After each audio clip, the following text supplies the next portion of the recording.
Sí, ela vai bom, já que a nossa sala de Aruba para Espanha, nos dura 3 semanas na Espanha. Luego nos llega para un campamento en la República Dominicana, lo cual ela vai bom. Está bom de mencionar que en el clasificatorio olímpico él no vaya así de manera no estaba taquera, pues ahora no estaba teniendo un atleta o no tiene un atleta que está el primer viaje que está dentro de categoría adulto y lógico que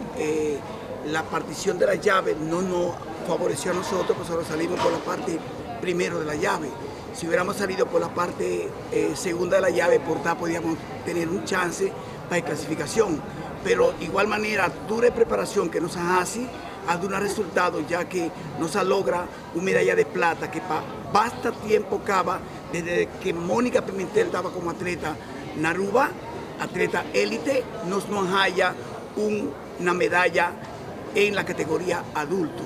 Hace tiempo que nos están hallando medalla en cadete, junior, pero en adulto ainda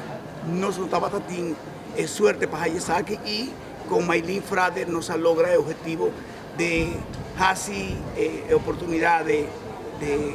ganar una medalla en la categoría adulto. Luego nos pasa en la categoría junior, que también nos halla 2 medallas de plata y una medalla de oro y una medalla de bronce. A mí lo que quiere que se está una preparación que nos está viniendo haciéndole de Basta Diacaba,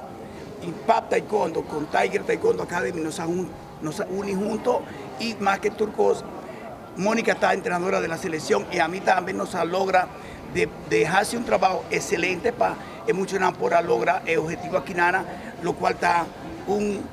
resultado histórico para Aruba.